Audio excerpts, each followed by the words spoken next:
রাজধানীর শহীদ সোহরাওয়ার্দী হাসপাতালে দালাল বিরোধী বিশেষ অভিযান পরিচালনা করছে র্যাব সহকর্মী রাব্বি সিদ্দিকী।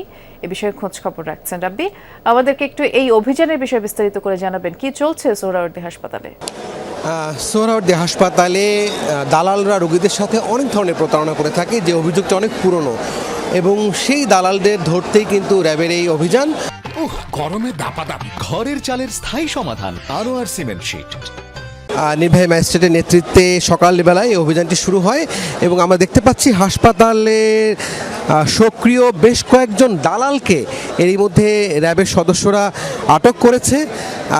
তাদের নাম ঠিকানা সংগ্রহ কিন্তু করছে। এখানে মহিলা দালালও আছে, যারা প্রায় সময় রোগীদেরকে ভাগিয়ে নিয়ে নিম্নমানের হাসপাতালে নানান ধরনের প্রলোভন দেখিয়ে তাদের সাথে প্রতারণা করে থাকে, এবং সেই অভিযোগেই কিন্তু দালালদেরকে আটকের কাজ প্রক্রিয়াটা কিন্তু এখনও চলছে। এখানে র্যাবের নির্বাহী ম্যাজিস্ট্রেট আছে এবং এখানে নারী আছেন, দুজন নারী, তাদেরকেও কিন্তু দালাল সন্দেহে র্যাবের এই সদস্যরা তাদেরকেও কিন্তু আটক করেছে।